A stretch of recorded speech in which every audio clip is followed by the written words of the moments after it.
You saw Pac at a lot of different stages from the beginning, unfortunately, until the end. What was that journey like? And getting a chance to really be friends with him and working with him and producing great music, but more than that, just being a brother to him. Pac was a good kid, bro. When I met him over a sack of weed. He wanted to buy some weed. There was a chick I knew. She called me. She said, I got a dude out here from New York. He want to buy some weed. You got some weed? I said, you know I got some weed. Went to Berkeley, served him. We met over a bag of weed, and that relationship turned into more bags of weed, and just a friendship. It wasn't even based on music, you know? I was from here. He was new here, and I was trying to give him the ropes. I've always mentored younger niggas because you can't tell old niggas nothing. Mm-hmm. You feel me? You can't. It's always more competition. I do better with young niggas than women. Women will listen. Young niggas will listen. You can learn. So he was like that. Gave him some game. He's just a good dude, bro. But came from like nothing, like humble beginnings. So he didn't really give a fuck about shit. I remember he had an apartment right up here off of MacArthur, and Atron Gregory, his manager at the time, once Pac's record started doing good, he bought him a Jeep, bought him a brand new Jeep Cherokee. Pac lived in an apartment that's the street, this is the alley, and then this is the parking in the back of the apartment. And this is the apartment, and this is the goddamn wall and the fence. This nigga called me over, I got a truck. I pull up on him, coming back. He got a brand new Jeep Cherokee, the black with the gold. Remember, they used to have the little gold wheels on them, like a 91. He said, let's go get some blunts. I said, all right. I said, you want me to pull the car out of here? Because he was like, I don't know how to drive. I said, you want me to pull the car out? He said, no, nigga, I got it.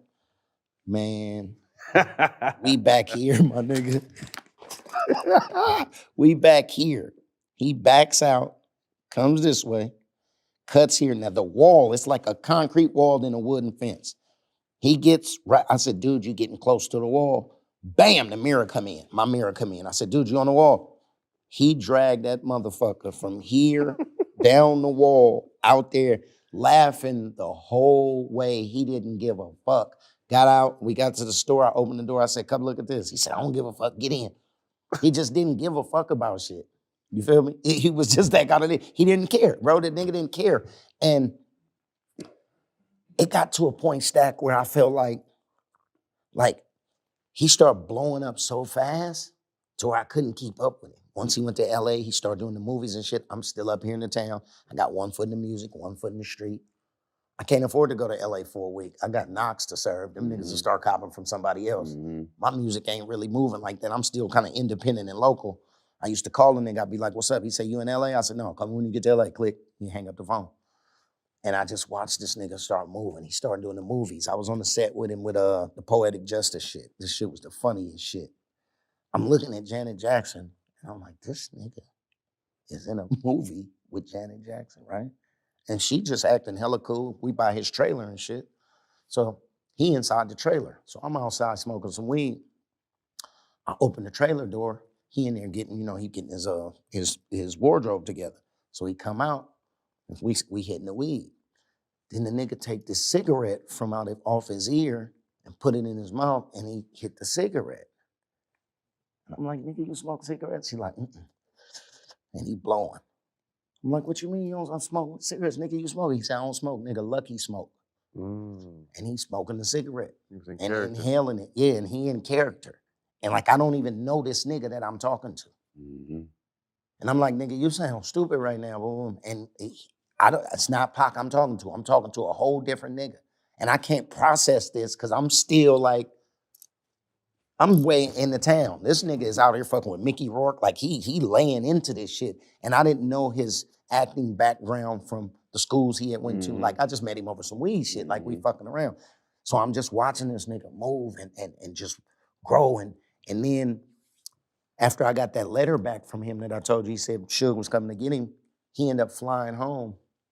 I remember the nigga called me. He said, nigga, there's some trippy shit going on. I said, what's up? He said, nigga, I'm at Madonna's house. And I'm like, what? He said, yeah, I'm at Madonna's house. And I'm like, this nigga he doing it, moving. Like, and I'm watching him just go. And at that time when he did the shit where they had the rape case on him, he had the little shit where he shot the police. I told a nigga, I said, bro, you need to just fall back for a minute. So it's almost like today you'd be like, nigga, you need to get off the internet. Deactivate your page right quick for a minute. But he couldn't stop. But I couldn't keep my arms around him because he was working. And I wasn't working like that. I remember he had a spot off of Wilshire. He had the Thug Mansion sign on the wall, and his mama was in there. Me and Afeni was always super cool. And I came in there one time. This is when I was about to drop, I think. He was about to drop the All Eyez on Me. I was about to drop, which one of them records was it? Anyway, I had my CD, my little two-fold cover. He said, okay, show me your shit. I'm showing him shit. He said, all right, let me show you my shit. He opened this shit and he opened it up. That cover fell down, had all the clean ass pictures. He sitting on the back of the chair. And I'm like, damn, this shit hard. And he said, listen to this. And that nigga put on that motherfucker. He hit play. That motherfucker said, I won't deny you. I'm a straight rider. I was like, oh shit. That shit was going, right? He's like that. I was like, this shit going. He said, nigga, I need you on the album.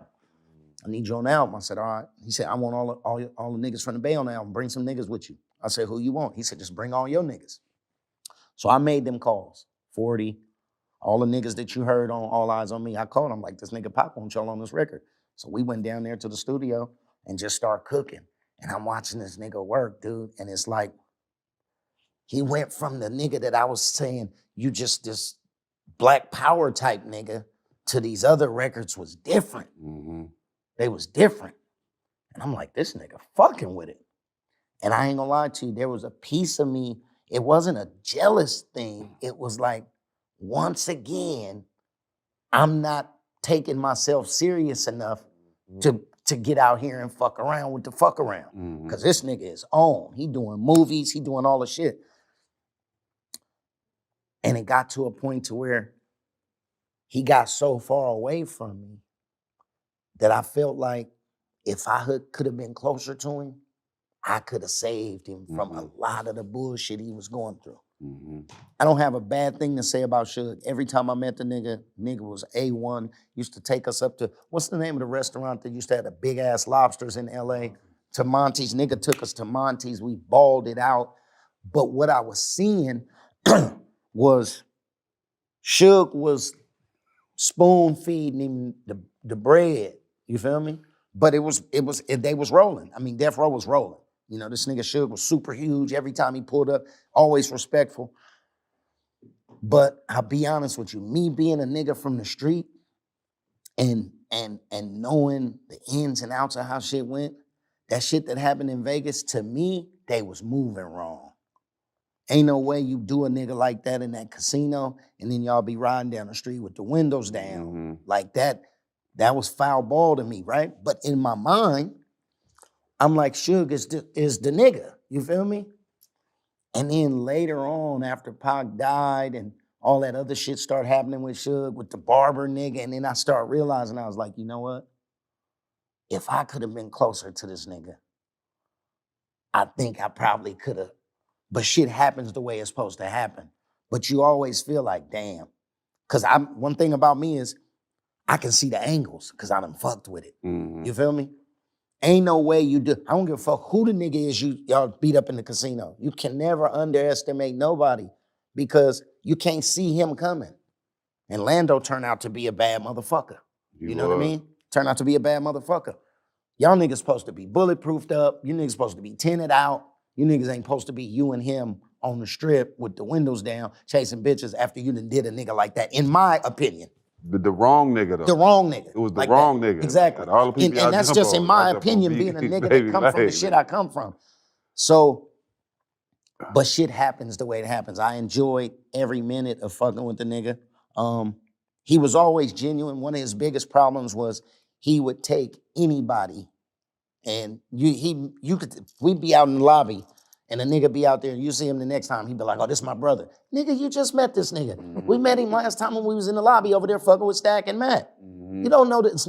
But that's the kind of heart the nigga had. He was just absorbing niggas and he had the outlaw niggas with him and them niggas loved him and he just had this magical shit about him to where he brought everybody up to, I mean, you heard them records them niggas was making. Them niggas was cooking.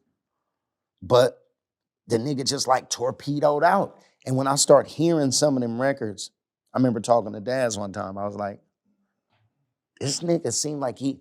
So this is my thing, and I'm gonna put this out there. My mama taught me at a young age, she said, your tongue is a sword. Watch what you let come out your mouth, because whatever you say will happen. And I remember being a young nigga, talking shit, blah, blah, blah, and shit was happening. So if you listen to my whole catalog, I don't never rap about dying. I rap about money, bitches, cars, and balling. And it all happened. And it all happened. The minute he started talking about dying, he was dead. Biggie made the song Ready to Die, he was dead. I've been trying to tell these young niggas, do not be speaking that death in your raps, because it's going to come see you. Mm-hmm. It's going to come see you. Mm-hmm. It turned into this thing where you was the toughest nigga talking about all this murder shit. We come up in here, Spice One talked all that shit, man. Spice wasn't killing nobody. Gin and Juice, I mean, not the Gin and Juice, but that 187 Proof, like, it was parody, but it was still gangster, you feel me? But then these young niggas start talking about it and really living it. That whatever come out your mouth, that shit'll come get you, bro. Yep. So speak good shit. Talk about money. Mm-hmm. Talk about winning. Mm-hmm. You feel me? Yeah. Because soon as my dog started talking about dying, my nigga was gone. Oh. Biggie the same way.